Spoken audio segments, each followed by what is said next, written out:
Good morning. હું doctor શ્રેણિક Doshi synergy હોસ્પિટલમાં ઇન્ટરવેન્શનલ કાર્ડિયોલોજિસ્ટ છું. છેલ્લા 10 વર્ષથી રાજકોટમાં કાર્ડિયોલોજિસ્ટ તરીકે પ્રેક્ટિસ કરું છું. આ વખતે 29 સપ્ટેમ્બર 2024 વર્લ્ડ હાર્ટ ડે છે અને આ વખતની વર્લ્ડ હાર્ટ ડેની થીમ છે યુઝ હાર્ટ ફોર એક્શન. આના બે મતલબ છે. એક કે જે લોકો પોલિસી બનાવે છે એ લોકો માટે છે કે કમ ઇન્ટુ એક્શન સો દેટ આજે હાર્ટ એટેકનો પેન્ડેમિક છે અત્યારે જે ખૂબ જ વધારે ગતિએ વધી રહ્યું છે અને નાની ઉંમરે પણ એટેકના કેસીસ બહુ વધી રહ્યા છે, એને કંટ્રોલમાં લઈ આવવા માટે એક્શનમાં આવો. અને બીજો એનો મતલબ છે કે જે પબ્લિક છે એ લોકોએ એક્શનમાં આવવાની જરૂર છે.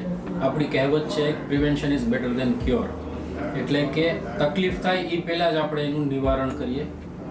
તો યંગ એજમાં જે હાર્ટ એટેક બહુ વધી રહ્યા છે એને ટાર્ગેટ કરી અને એની લાઇફસ્ટાઇલ ચેન્જીસ મેઇન જે છે ટોબેકો અને સ્મોકિંગ જે હેબિટ્સ છે, બેડ હેબિટ્સ, એને એક્શનમાં લઈ એને બંધ કરીએ, એક્ટિવિટી રાખીએ, ચાલવાનું રાખીએ, જેથી કરીને હૃદય, બ્લડ પ્રેશર, ડાયાબિટીસ, કોલેસ્ટ્રોલ આ બધું કંટ્રોલમાં રહીએ અને આપણને ભવિષ્યમાં તકલીફ ન થાય. બીજું, રેગ્યુલર હેલ્થ ચેકઅપ્સ કરાવીએ કે જેથી કરીને કોઈ પણ તકલીફની આપણને પહેલાંથી જ ખબર પડે અને એની સારવાર થઈ શકે. જે લોકોને હાર્ટની કોઈ પણ તકલીફ થાય, સિમ્ટમ્સ થાય, એ લોકોએ તાત્કાલિક નજીકના કોઈ પણ હોસ્પિટલ કે જ્યાં કાર્ડિયોગ્રામ થતો હોય, જ્યાં ડૉક્ટર હાજર હોય ત્યાં બતાવી અને એકવાર કાર્ડિયોગ્રામ કરાવી અને જોડાવી લેવું કે ભાઈ હૃદયમાં તકલીફ તો નથી, ગફલતમાં રહેવું નહીં. કારણ કે અત્યારે 25, 30, 35 વર્ષના લોકોને પણ હૃદયના હુમલા થઈ રહ્યા છે. બીજું કે નાની ઉંમરે સ્ત્રીઓમાં પણ 40-45 વર્ષની ફિમેલ્સમાં પણ જે પહેલાં નહોતું એ અત્યારે એ લોકોને પણ હૃદયની તકલીફ થઈ રહી છે.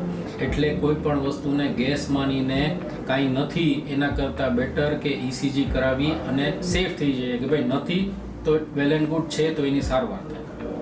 ત્રીજું, જે લોકો ઓલરેડી હૃદયની બીમારી જે લોકોને છે એ લોકોએ એમની રેગ્યુલર હેલ્થ ચેકઅપ કરાવવા અને દવા નિયમિત લેવી. ખાસ લોકોને અમુક વર્ષ પછી એવું થઈ જાય છે કે આટલા વર્ષ થઈ ગયા મને કાંઈ થયું નથી, હવે દવા શું કામ ચાલુ રાખવી?